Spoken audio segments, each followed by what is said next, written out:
Aos amigos e amigas do RC Roda de Conversa, o nosso bom dia, o nosso boa tarde, o nosso boa noite. Estamos retomando a segunda parte dos programas. Nosso programa que iniciamos no dia de hoje, dia 31/8/2019, sábado, né? Então todo sábado a gente tem a semana de perspectivas. Hoje estou solo aqui, Vladimir Danta, né? Está faltando os demais companheiros, já falamos isso no início na primeira parte do nosso programa. E nós estávamos conversando justamente sobre a Argentina, sobre os ocorridos na semana da Argentina e quais eram as perspectivas da Argentina. Estávamos conversando aqui, deu um problema técnico e agora estamos voltando com a segunda parte do nosso programa, a semana e as perspectivas. A Argentina, mais uma vez, o projeto neoliberal dá uma demonstração de esgotamento, e leva justamente a Argentina a uma situação de moratória. Então, o Maurício Macri, presidente da Argentina, ele pediu moratória. Os ministros das Finanças, o governo dele lá, pediu para fechar a conta, e está dando um calote, renegociando 56 bilhões de dólares. É esse o motivo, o objetivo é revisar os vencimentos das dívidas do país, que é de 56 bilhões. Então, os pagamentos a curto prazo, eles estão refinanciando, estão renegociando, repactuando essas finanças. Isso a Argentina está começando há algum tempo já demonstrando uma profunda crise, E essa crise, ela é de todo o conjunto dos países que tentam implementar justamente esse projeto que o Bolsonaro quer implementar aqui. Aqui o Bolsonaro está festejando a Argentina, esteve lá fazendo campanha para o Macri e os dois foram derrotados. Por que os dois foram derrotados? Porque aí é onde vem a notícia alvissareira da Argentina. A chapa Alberto Fernandes e Cristina Kirchner, portanto uma chapa de esquerda, progressista, um centro-esquerda, uma chapa com uma linha programática que rejeita o neoliberalismo, e aí por si só isso já é grande motivo de comemoração para todos os progressistas de todas as esquerdas da América Latina, e aí começa a se formar novamente um campo mais progressista na América Latina. Então, temos a Venezuela resistindo, temos a Bolívia e agora a Argentina na eleição em outubro. A prévia eleitoral já deu um sinal muito forte. A prévia eleitoral apontou uma vitória, no primeiro turno, está apontando no primeiro turno os analistas, já no primeiro turno da Argentina, que é em outubro, e lá precisa-se de 40%, a 40% não tem segundo turno, um pouco diferente daqui, 40% mais um lá, não tem mais segundo turno, aqui é 50% mais um, então passou de 50%, já se tem a vitória no primeiro turno, lá 40%, então vai ser em outubro e o segundo turno, se houver, seria em novembro. Então, a tendência é não ter. Essa prévia, que é diferente do Brasil, justamente lá tem a prévia, uma eleição que é para confirmar os candidatos, mais ou menos isso, a metodologia, a lei eleitoral argentina, apontou a vitória da chapa progressista com 15% na frente do atual presidente, do Macri. Então o Macri foi uma derrota assim que as pesquisas não estavam escondendo, na verdade, lá, não apostavam, embora a vitória era certa, mas a diferença, foi uma goleada, 15%, de cara justamente foi uma bucha fria, uma água fria total na direita, na extrema direita. E com um ingrediente assim extraordinariamente interessante, é que a campanha do Alberto Fernandes, está, inclusive, a nível internacional, centrado na defesa. Um dos pontos é a defesa da liberdade do Lula. Ele, inclusive, foi, durante a campanha, para essas prévias, antes da eleição, ele foi lá na prisão, em Curitiba, visitar o ex-presidente Lula, né? E em todas as suas manifestações públicas e na imprensa da Argentina durante a campanha, ele simplesmente fez uma defesa contundente, né? Uma denúncia retumbante da prisão arbitrária, da prisão política que sofre o nosso ex-presidente Lula. Então isso representa que o Bolsonaro foi lá na Argentina fazendo campanha para o Macri, e é uma derrota retumbante do Bolsonaro, que até durante a derrota ele passou, como é de praxe, como é de costume dele, a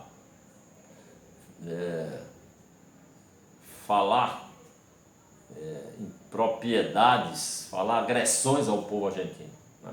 E foi novamente advertido e denunciado por todos os progressistas, por os partidos progressistas de esquerda na Argentina, que mandaram ele respeitar, exigiram que ele respeite o povo argentino, né? O brioso povo argentino. Então, nós temos um processo em curso, né? Como a gente tem também resistência na Bolívia, vai ter reeleição provavelmente do candidato a presidente progressista lá, o atual presidente, que vai se eleger. A Venezuela resistindo, né? No caso o Evo Morales, lá na Bolívia. O Evo Morales, que inclusive está em plena campanha também, que a eleição lá também é agora, né? Nos meses que se seguem. Então, lá também está em campanha, em processo eleitoral, na Bolívia, com reeleição, provavelmente, na reeleição do Evo Morales. Então, aqui no Brasil, a gente justamente teria que responder, né? Eu, particularmente, penso que a gente tem que fazer acontecer, iniciar uma grande campanha, né? Por eleições, novas eleições, porque essa fraude aí, eu não tenho dúvida nenhuma que não devo reconhecer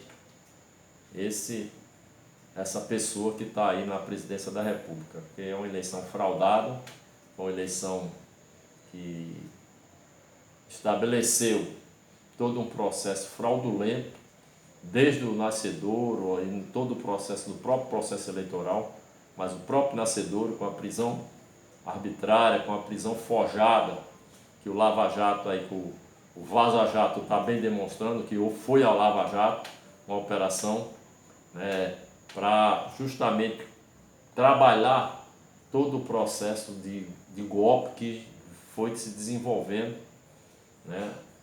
Uma tirada da Dilma, a prisão do Lula, todos os processos que foram arbitrariamente recheados, né, de vícios e de irregularidades, de crimes contra a Constituição, contra as leis, né, e o devido processo legal passado por cima, quer dizer, não foi obedecido praticamente em nada. Então, essa eleição realmente foi forjada, foi uma eleição fraudulenta, uma eleição que não deveria acontecer, né?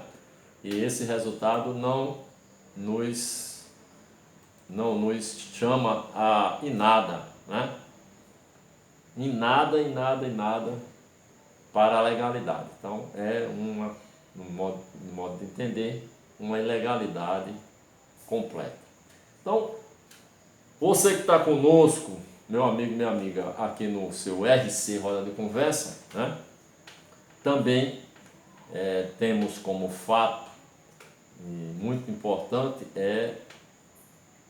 como perspectiva de luta, como perspectiva de abordagem nessa conjuntura, nós vamos ter amanhã em Monteiro, né?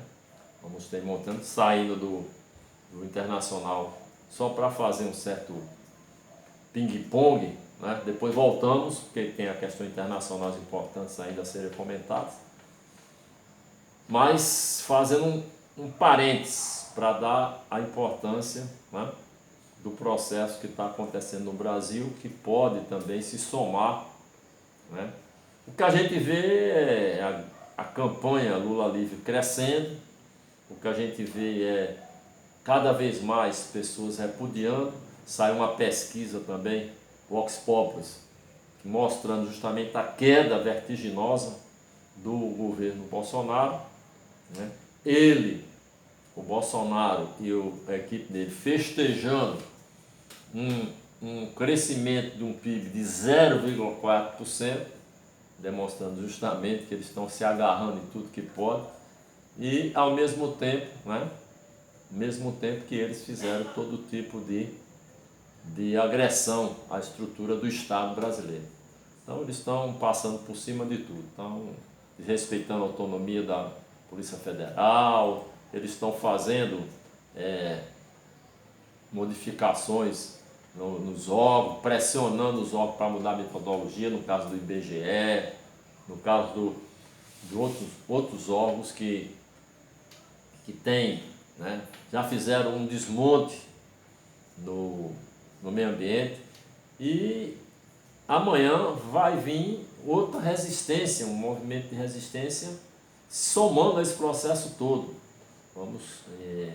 Amanhã tem na cidade de Monteiro uma resistência, uma movimentação, um evento de repúdio ao governo Bolsonaro pela agressão que continua praticando contra o Nordeste. E dessa vez se trata das transposições das águas do São Francisco e a canalização das águas do São Francisco, que chegou até Monteiro, e foram suspensas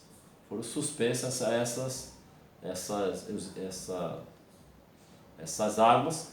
Eles foram fechadas, as barragens que davam acesso às águas a chegar até Monteiro, e amanhã vamos ter um grande ato, uma manifestação lá em Monteiro, em protesto a essa situação, liderado pelo ex-governador Ricardo Coutinho. Nós vamos ter na cidade de Monteiro justamente essa manifestação. O seu RC Roda de Conversa vai estar lá, vai estar transmitindo, né, para todo o Brasil, para o mundo, né, mais esse crime contra o povo nordestino, contra o povo paraibano especificamente, em função dessas águas que são importantes. A chegada dessas águas nos reservatórios da região de Monteiro, de Campina Grande, toda aquela região vai ser beneficiada, uma parte considerável da Paraíba é beneficiado com essa transposição, com essas águas que chegam até a cidade de Monteiro. Então amanhã, a partir de 10 horas da manhã, nós vamos estar em Monteiro fazendo essa cobertura, e estará presente dezenas de lideranças políticas do Nordeste e de todo o Brasil. Mas, voltando à questão internacional, nós temos um quadro internacional estabelecido numa polarização entre a economia americana e a economia chinesa, né? É claro que tem vários outros pontos de conflito em relação à própria Inglaterra. Tivemos um absurdo, uma aberração, que foi o primeiro-ministro da Inglaterra solicitou da rainha o fechamento por uma semana do Congresso, né,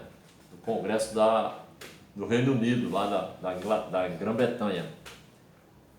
Pasme, isso no sentido de ele não consegue aprovar a lei de saída lá da União Europeia, e portanto precisa justamente deixar. Está havendo muita resistência, muita movimentação. A rainha decretou, porque a rainha é uma coisa decorativa, mas tem algumas prerrogativas, né, que chega a essa aberração aí de poder fechar o Congresso por um determinado tempo. É uma normalia, e eles chamam isso de democracia, né? Chamam isso de democracia, como é o caso também dos Estados Unidos, democracia que são bastante questionáveis. Então, mas nós temos uma situação da União Europeia, né? Nós temos com vários conflitos, com várias situações conflituosa, mas a grande questão que está permeando a economia mundial justamente são as duas maiores economias do mundo. A americana, que é a maior economia do mundo, e a segunda economia, que é a China. Só que a China está justamente no processo de ultrapassar a americana. E será realmente mais do que louvável que isso ocorra, porque a China tem 1 bilhão, quase 500 milhões de pessoas. Então, tem quase 5 vezes a população dos Estados Unidos. Então, naturalmente, se a China alcança o apogeu da maior economia do mundo, isso vai justamente trabalhando uma questão que precisa de fato acontecer, que é uma maior distribuição de renda no mundo.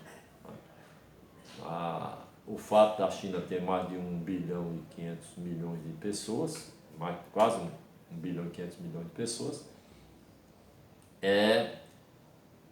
sendo a maior economia do mundo, já vai estabelecer um processo diferenciado do que existe hoje. E esse processo todo está justamente polarizando o modelo enquanto que a China é um modelo de desenvolvimento, né, que busca, apesar de haver concentração de renda, mas busca uma inclusão, né, inclusão de milhões de pessoas que estavam fora do processo do mercado, que estavam fora de um consumo adequado, né? Então a China está tirando gradativamente, né, eliminando pobreza, já eliminou a miséria, a pobreza está no processo acelerado de eliminação, né, incluindo as pessoas no mercado de consumo, o que não é a política dos Estados Unidos. A política dos Estados Unidos é uma política neoliberal que concentra cada vez mais riquezas e gera pobreza, gera miséria, como aqui no Brasil, onde a gente tem uma alta concentração de renda. Então, essa luta pelos mercados da China e dos Estados Unidos nos remete justamente a uma confrontação cada vez maior. É claro que aí tem grandes personagens que estão também no tabuleiro, como a China, como a Índia, como a Rússia, né? O Brasil poderia também estar justamente nesse tabuleiro de xadrez, e o Brasil já caminhava para ser a 6ª economia do mundo, né, e foi barrado esse processo pelos interesses americanos. Então, nós estamos numa realidade onde o Brasil agora está já caminhando para, se for nesse passo, vai se tornar a 10ª economia do mundo, quer dizer, vai cair de perspectiva de ser a 6ª para um resultado terrível de ser a 10ª. É claro que a gente precisa realmente, por isso mais um motivo que o Lula inclusive tem falado bastante, que é retomar a luta pela nossa soberania. A soberania do Brasil, com todo o potencial que o Brasil tem. E no primeiro programa a gente colocou essa questão internacional centrada em relação à Amazônia, que é uma questão que a gente precisa realmente,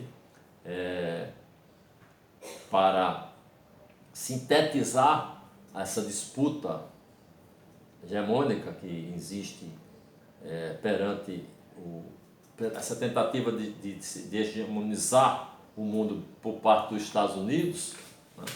Ela esbarra justamente nessa luta de sobrevivência dos países.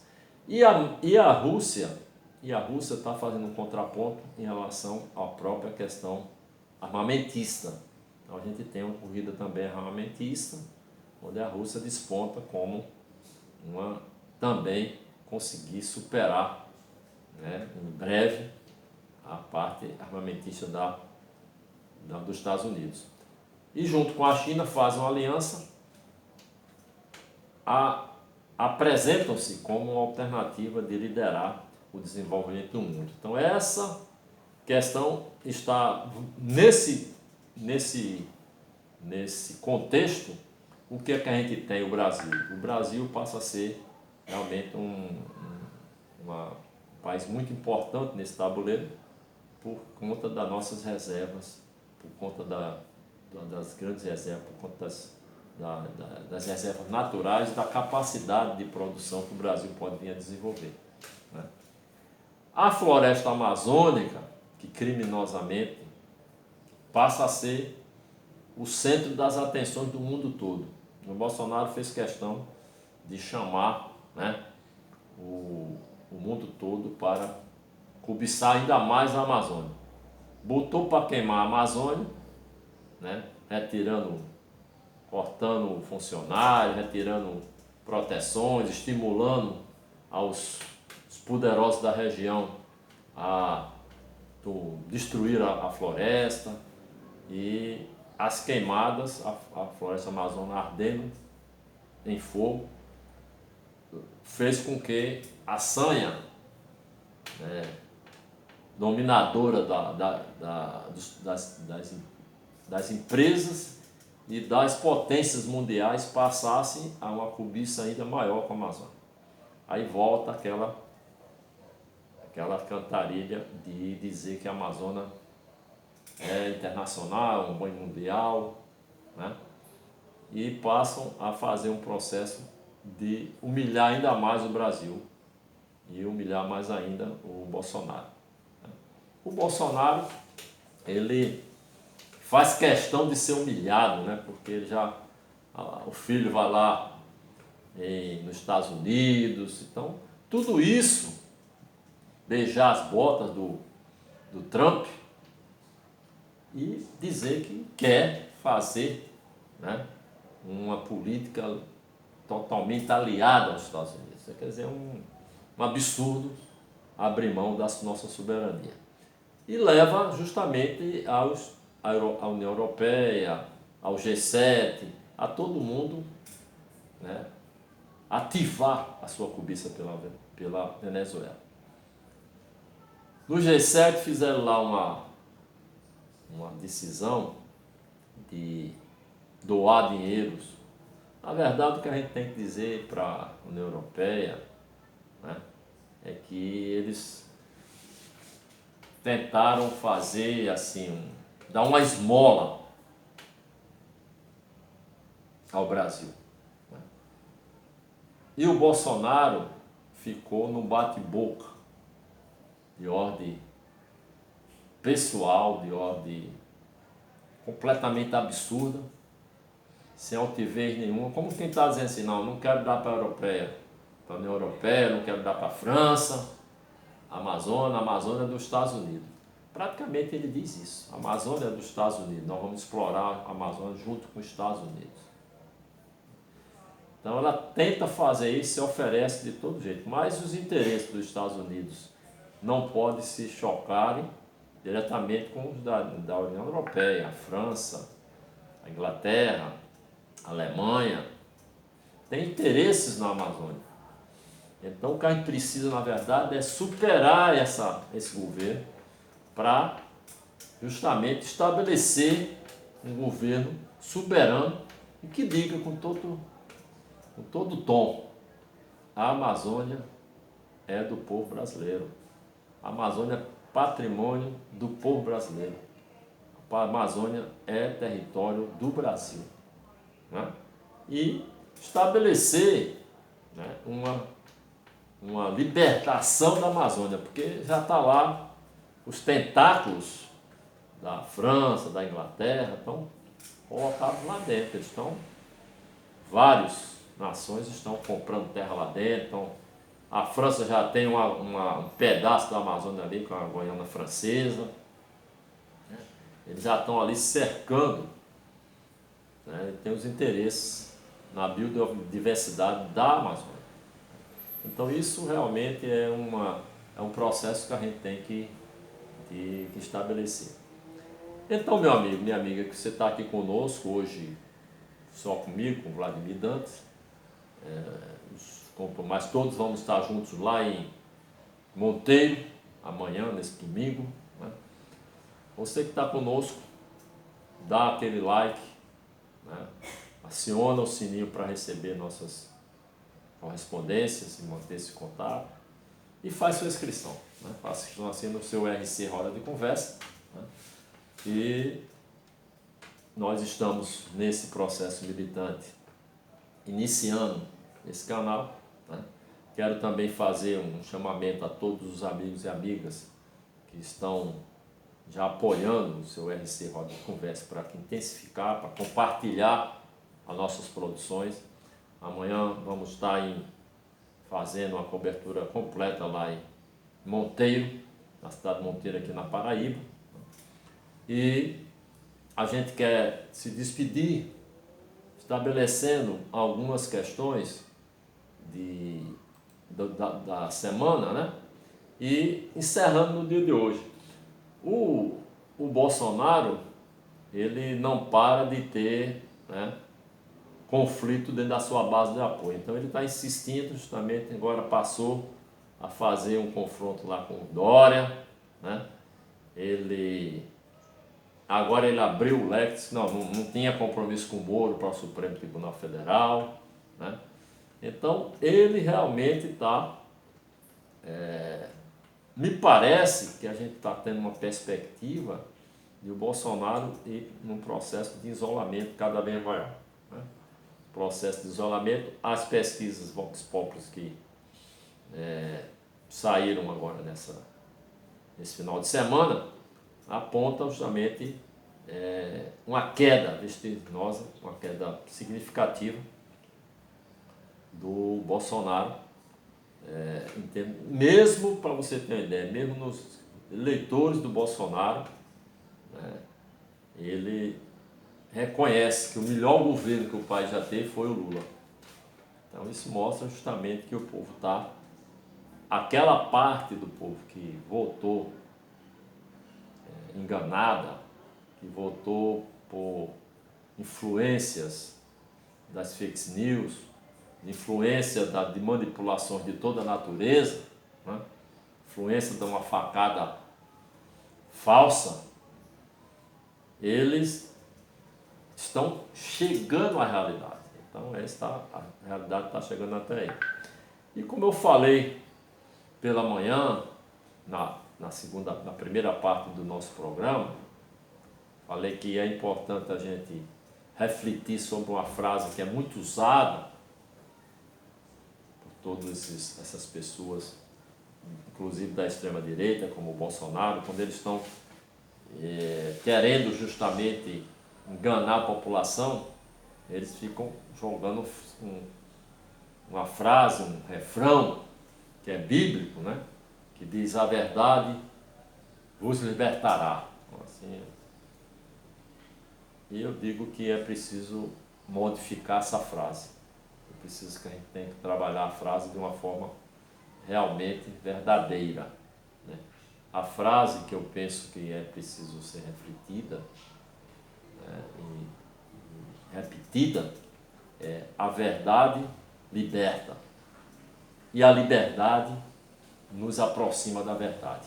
Então é preciso ter liberdade e é preciso encontrar a verdade. Então, se você está com a liberdade, você tem maior facilidade de chegar à verdade. Então, repito a frase: a verdade liberta e a liberdade nos aproxima da verdade. É com a verdade e com a liberdade, é aprofundando uma ou outra, é essa relação dialética que vai justamente nos livrar dessa infelicidade, nos livrar desse mal que acometeu o nosso país, que é esse governo que está instalado, né? Então, nosso bom dia, boa tarde, boa noite para todos, um bom fim de semana, que está justamente no sábado, né? E aguardamos você amanhã também conosco, quando estivermos lá em Monteiro fazendo a transmissão. O nosso boa noite.